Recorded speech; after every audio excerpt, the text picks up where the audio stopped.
Hey everybody, Bob Prince from Cervantes Chat and Prince. Just going to give you a Friday coronavirus update as it affects associations as well as our landlord clients. As you know, the governor issued an extension of the shelter-in-place order that shelters in place through end of April. We do anticipate that it'll probably be extended beyond that unless some major gains are made in fighting the coronavirus spread. Courts remain closed, and eviction orders and foreclosure orders are prohibited from being entered in the short term. We will see when those are once again open for business, but they are closed. We have seen some orders coming through from courts that call for the use of video conferencing and or telephone conferencing to help expedite hearings to occur.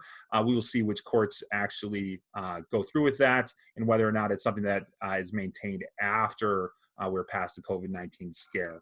As for collections, CAI National issued some guidance and memorandum that asks associations to forego foreclosures and other property-related remedies for 60 days or till June 1st.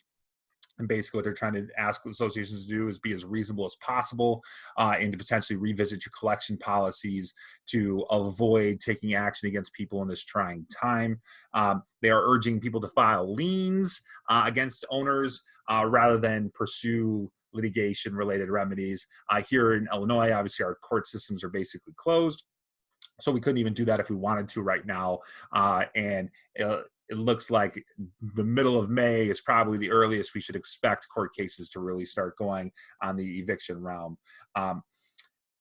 We currently can't get into court, so rushing to file lawsuits isn't necessarily the answer unless you're working against the statute of limitations, which is very unlikely in the realm of collection of assessments, or unless there's some other reason to have to make the association's case of record.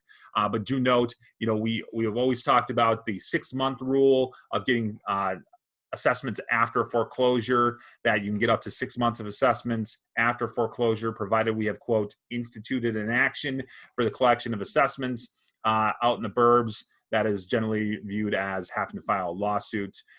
We don't really have to race the foreclosure company right now, the bank, because they also can't enter orders to get foreclosure and judgment of foreclosure and sale against us. So we're equally on the same standstill, and there's no rush to try to beat them right now. But we do urge our association clients to, one, either adhere to your collection policy and pursue it as you're supposed to under that, or two, change your collection policy so you are adhering to a policy when you're taking your actions. We've recommended in past webinars that associations adopt some type of resolution that would modify temporarily its policies so that it can properly react to what is going on in the associations in the event people cannot pay. We do not want to put everybody in collections at one time if we can avoid it. There are some federal programs that are out there right now. If an association has payroll, whether that's through attendance at clubhouse parties, whether it includes lifeguards you may hire, whether it includes property management and staff that help the property managers. If you have contracts that the association pays payroll to those people, rather than pays a contractor who pays their own employees, if we pay payroll, and if we are going to be affected by this COVID-19 pandemic, which pretty much everybody will be, you may be eligible to get a loan through the SBA. Your lending institution that you have your money at likely will be able to assist you in figuring out whether or not you guys are eligible for SBA loans, either because of for a forgivable loan under the CARES Act, or whether you can be eligible for disaster relief. The benefit of the CARES Act is it's potentially forgivable by the SBA. That is obviously huge if they would be able to give forgivable loans to the association. It is generally forgivable under what the guidance is out there, provided that it is used for payroll. If it's used for rent, you guys should not have any rent generally, but you might. Or if you are going to use it for healthcare related expenses, like a health program that you have as benefits. For our investment companies and landlord clients, you also are eligible, just like an association would be, for any staff that you have. The calculation is basically your payroll on an average payroll for a month, times 2.5 is what you're able to get as a loan from the SBA. So we would strongly advise you to contact your lenders to find out who would be able to help you, whether it's a Wintrust, Inland Bank, Chase Bank, whatever it is. Make sure you contact your lenders to find out if they can help you in that regard. We have heard some inklings of tenants and owners getting together for assessment and rent strikes, essentially that they would try to band together to not pay rent and or assessments on the side of the rent for landlords. Obviously, that would be not a good situation, because generally our rents pay for our mortgages that we have on our properties.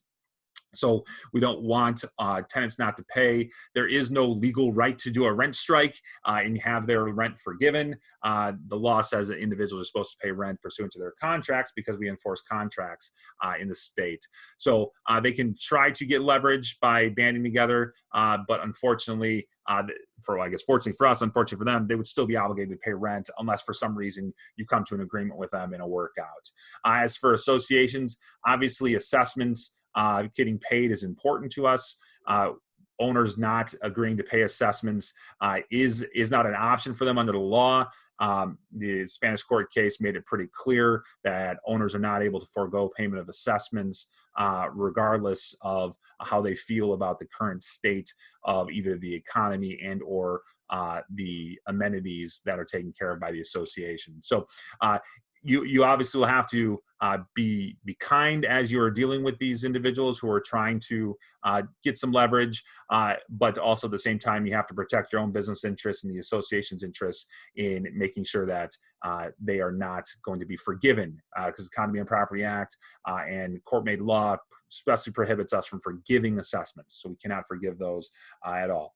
So this is just a quick update. If you have any questions, feel free to reach out to our office. We'll be happy to help with whatever we can. If you have any suggestions for future webinars, also please feel free to send those to us. We will happy to try to get whatever information out there that we can. I hope everybody has a happy and safe weekend. Let us know if we can help. Bye-bye.